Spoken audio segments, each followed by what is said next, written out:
제시카는 2014년 상반기부터 개인적인 사유로 소녀시대 활동 중단에 대해 의견을 내비쳐 왔었다고 하는데요.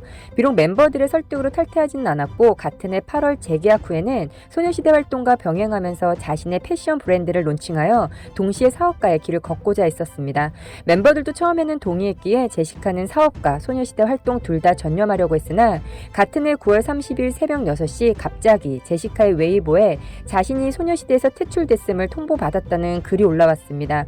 중국 팬미팅을 앞두고 자신도 갑자기 퇴출을 통보받아서 당혹스럽다는 듯 이날 제시카는 웨이보에 다가오는 공식 스케줄을 기대하며 준비하고 있었으나 회사와 8명으로부터 오늘부로 저는 더 이상 소녀시대 멤버가 아니라는 통보를 받았다며 저는 소녀시대 활동을 우선시하며 전념하고 있었는데 정당하지 않은 이유로 이런 통보를 받아 매우 당혹스럽다라는 글을 남겼었습니다. SM 측이 8인 체제의 소녀시대를 인정하는 공식 입장을 발표함에 따라 제시카의 퇴출은 기정사실이 되었는데요. 해당 공식 입장 전문에는 일방적인 퇴출이었다는 제시카의 입장과는 좀 다르게 같은 해 봄에 제시카가 개인적인 사정을 들어 먼저 탈퇴 의사를 밝혔다고 되어 있었습니다. 이는 탈퇴 의사를 번복하기 전에 발언을 언급한 것으로 보이는데요. 그 후 제시카가 탈퇴 의사를 번복하였고 7월 말에서 8월 초에 소녀시대 구인 전원이 재계약을 했다고 했습니다. 이 사건 이전에도 제시카는 탈퇴와 사업 진행에 대해 몇 차례에 걸쳐 멤버들과 꽤 진지하게 회의를 거친 것으로 보였으나 결국 소녀시대 활동과 사업 사이에서 다른 멤버들과 의견 차이를 좁히지 못하고 결국 SM으로부터 퇴출 통보를 받은 뒤 2015년에 본인의 뜻으로 계약을 중단했습니다. SM과 결별하여 소녀시대에서 탈퇴하고 사업가의 길을 택했는데요. 최종적으로 탈퇴로 처리되었습니다. 제시카는 지난 2014년 패션 브랜드 회사를 설립하면서 당시 공개 열애 중이던 재미교포 사업가 타일러 건이 제시카의 소속사와 함께 대표를 맡아 운영해왔는데요. 최근 제시카가 설립한 패션 브랜드가 홍콩에서 수십억 원대 소송에 휘말린 가운데 연인인 타일러 건이 억울함을 호소했다고 합니다. 홍콩 현지 매체는 28일 조이킹 엔터프라이즈 측이 제시카가 설립한 패션 브랜드 블랑앤에클레어를 상대로 지난 24일 홍콩 고등법원에 680만 달러 하나로 약 80억 원에 달하는 소송을 제기했다고 전했는데요. 보도에 따르면 블랑앤에클레어를 운영하는 블랑그룹은 2016년 10월과 2017년 5월 스펙트라 SPC에게 각각 300만 달러, 100만 달러 등 모두 400만 달러로 약 47억 원을 빌렸고 이후 올해 8월 조이킹 엔터프라이즈가 스펙트라 SPC로부터 대출을 양도받으면서 블랑앤에클레어의 채권자가 됐다는 것입니다.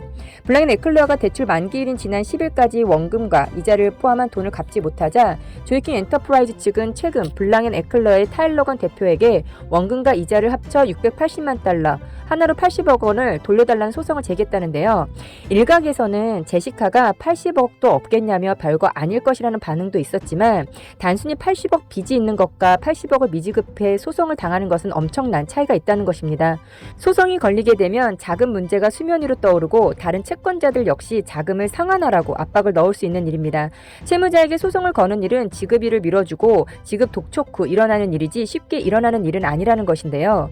한마디로 80억 지급 능력이 없음을 인정하는 것이기 때문에 사업하는 입장에서 소송은 최대한 피하는 것은 기본이라는 거죠.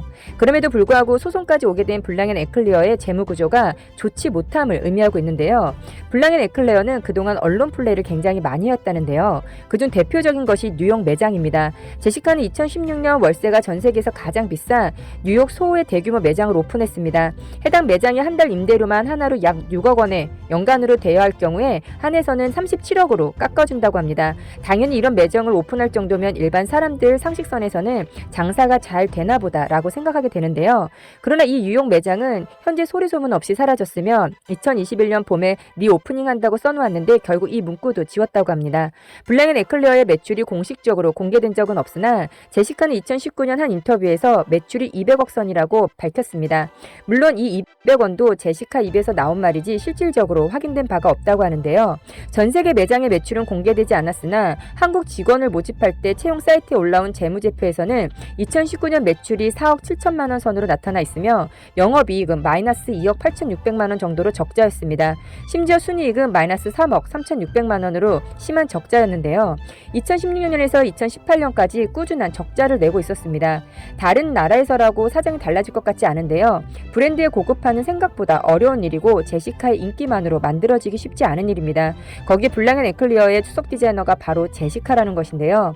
제시카가 전문적으로 디자인 수업을 받은 것도 아니고 실질적으로 옷을 디자인하고 만들 줄 아는 것도 아니어서 세계 4대 컬렉션에 나갈 정도의 능력이 있는 것도 아니라는 것입니다.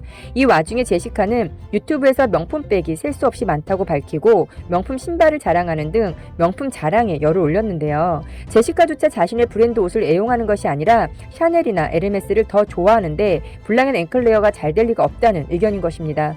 물론 이 소송은 타일러 권에게 걸린 소송입니다. 그러나 블랑 앤 앵클레어의 얼굴은 제시카이고 이 브랜드를 이용해 돈을 빌린 것도 사실인데요. 제시카의 자본도 상당히 들어가 있을 거라 제시카에게도 큰 타격이 있을 거라는 것입니다.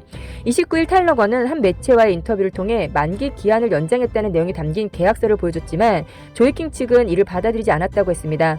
타일러 권은 당초 스펙트라로부터 2016년에서 2017년 두 차례에 걸쳐 400만 달러 하나로 약 47억 원을 빌려 성실히 갚아오던 중 코로나로 상황이 어려워져 스펙트라와의 대출 만기일을 9월 10일에서 올해 말로 연장하기로 합의하고 계약서에도 남겼다고 밝혔습니다.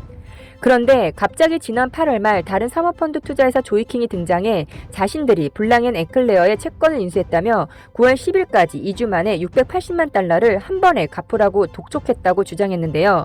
그는 대기업도 2주 만에 그렇게 큰 돈을 갚기 어려울 거다. 그래서 시간을 좀 달라고 했다며 그런데 하필 그때 추석 명절이 끼어 있었고 갑작스럽게 미국을 갈 수도 없었다. 그러다 갑자기 고소를 당한 것이라고 항변했습니다. 타일러 건은 조이킹이 책정한 이자 금액도 납득이 안 된다고 주장했는데요. 그는 원금이 400만 달러 약 47억 4천만 원인데 스펙트라와 계약한 이자는 연 8%다. 그런데 어떻게 갑자기 이자가 280만 달러 약 33억 원까지 불어났냐는 것입니다. 처음에 680만 달러를 제안했을 때 장난하냐고 따졌었다고 하는데요. 그런데 말이 안 통하더라고 설명했습니다. 그러면서 피소를 당한 건 회사인데 한국에서는 마치 제시카가 돈을 갚지 않아 고소를 당했다는 제목의 기사가 나가고 있다며 이번 보도로 제시카의 명예가 흠집난 것 같아 안타깝다며 회사 경영을 한 것도 나고 돈을 빌린 것도 나다. 조만간 빌린 돈 모두 갚아 문제를 해결할 것이라고 밝혔습니다. 그러나 자플랜닛의 이 회사 후기를 쓴 블랑 앤 앵클레어의 전 직원의 말은 달랐습니다.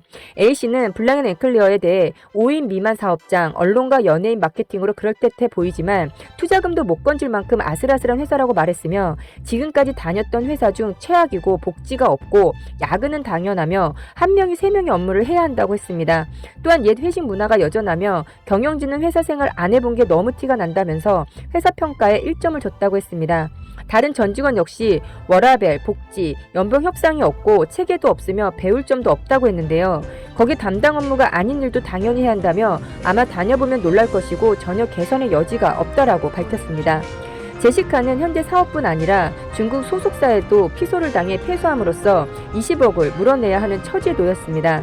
무엇보다 소녀시대를 떠나 승승장구해야 할 제시카가 힘든 시기를 맞이한 것은 분명한 사실인 것 같습니다. 아무쪼록 타일러 건 대표와 잘 해결하여 그나마 응원하는 팬들에게 실망을 주는 일이 없길 바라며 끝까지 시청해주셔서 감사합니다. 여러분들의 구독, 좋아요, 알림 설정은 팩트를 전달하는 데 큰 힘이 됩니다. 행복한 하루 되세요. 감사합니다.